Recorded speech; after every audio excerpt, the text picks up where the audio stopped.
नमस्कार, आप देख रहे हैं नेशनल वॉइस और मैं हूं आकाश द्विवेदी।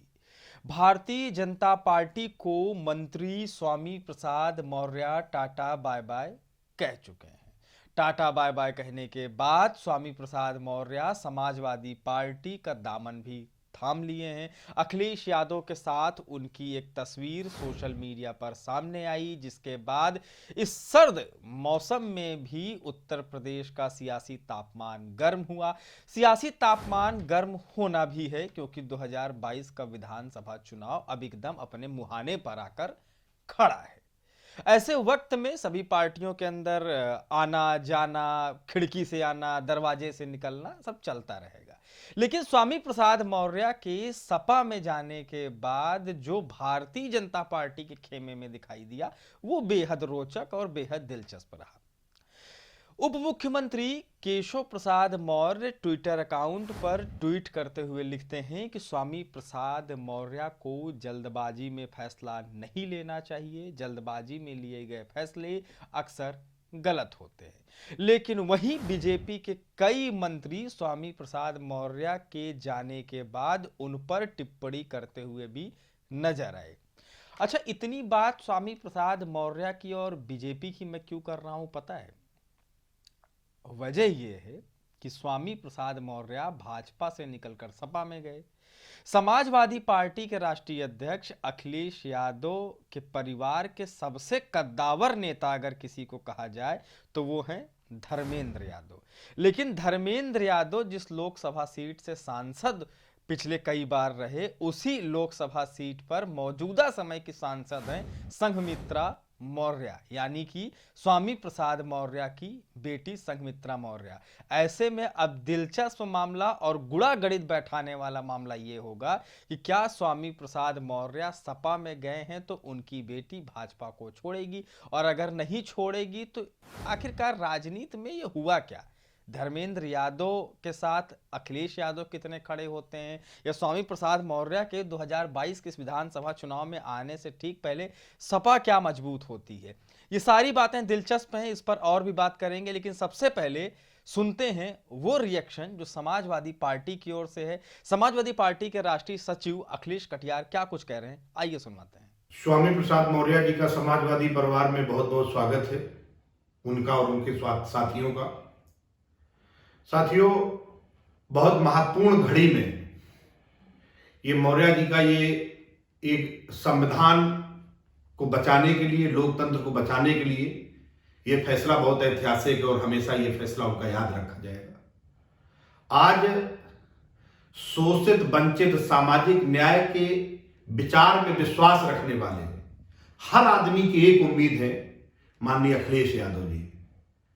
चाहे सम्राट अशोक का विचार हो, महान भारत और एक गौरवशाली जो इतिहास था सम्राट अशोक जी का, आज उनके ऊपर भी संघी विचारधारा ने सवाल खड़े किए।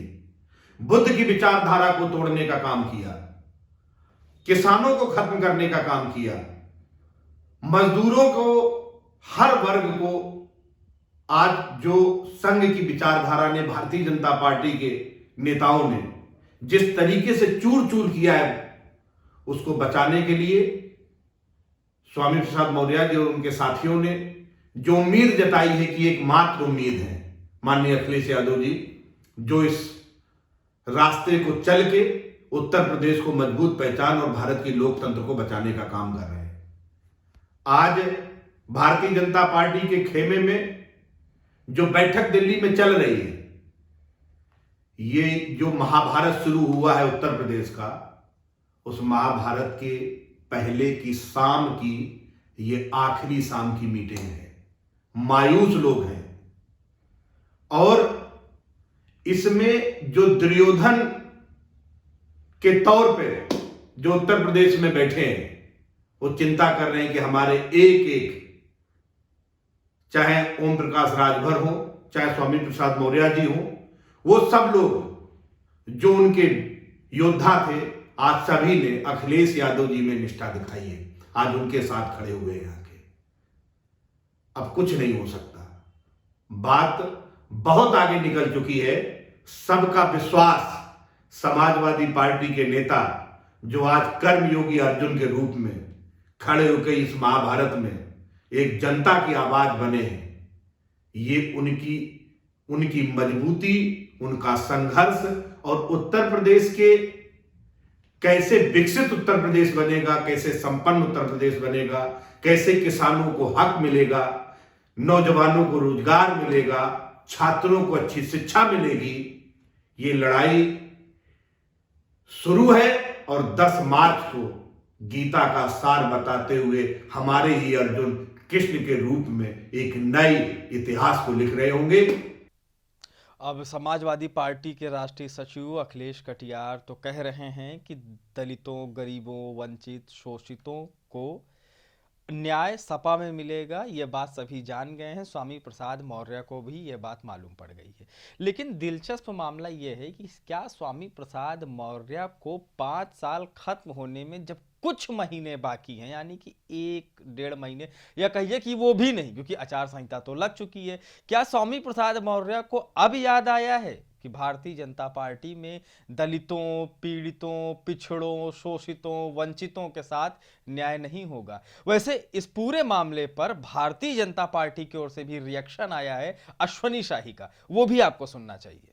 चुनाव का समय है, नेताओं का आना जाना लगा रहेगा।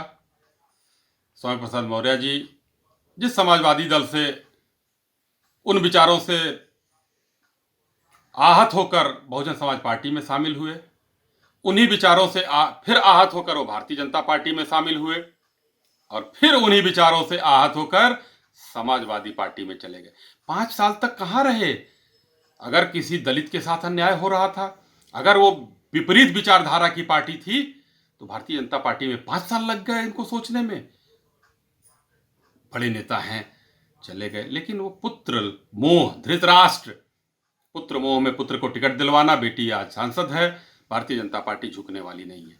और उससे भी एक कदम आगे बढ़कर अखिलेश यादव जी ने एक काम कर दिया, बगैर सपा में शामिल हुए स्वामी प्रसाद मौर्य जी की फोटो अपने साथ ट्वीट करके ये उन्होंने राजनीतिक बौखलाहट दिखा दी कि कितना निम्न स्तर की राजनीति अखिलेश यादव कर रहे हैं, क्योंकि उनको ये है कि किसी तरीके से भारतीय जनता पार्टी को हराओ। लेकिन भारतीय जनता पार्टी को, योगी आदित्यनाथ के नेतृत्व को और योगी जी को हराना बहुत मुश्किल है, टेढ़ी खीर है। माननीय अखिलेश जी, आप भूल जाइए, हम 300 से पार दमदार सरकार, योगी सरकार फिर से आ रहे हैं।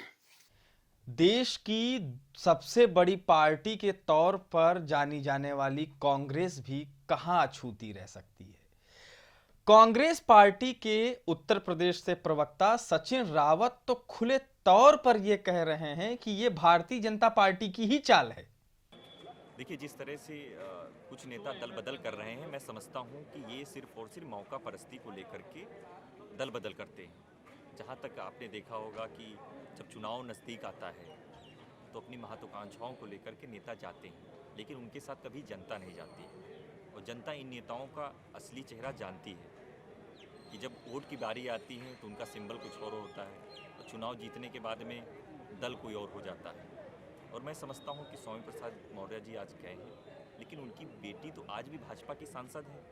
क्या उनकी बेटी भी जाएगी? ये स्वामी मौर्य जी को स्पष्ट करना पड़ेगा, क्योंकि इतना विरोधाभास राजनीति में संभव नहीं होता। और जहां तक कांग्रेस पार्टी ये कहना चाहती है कि ऐसे मौका परस्त नेताओं को जनता जरूर जवाब देती है। सभी की नज़र भले ही 2022 विधानसभा के चुनाव पर हो, लेकिन अगर आप व्यक्तिगत मेरी राय जानना चाहेंगे तो मेरी समझ में ये नहीं आ रहा है कि अखिलेश यादव के करीबी भाई धर्मेंद्र यादव की सीट, जिस पर स्वामी प्रसाद मौर्य की बिटिया संघमित्रा मौर्य का कब्जा है, क्या वो कब्जा अखिलेश यादव मुक्त करा पाएंगे?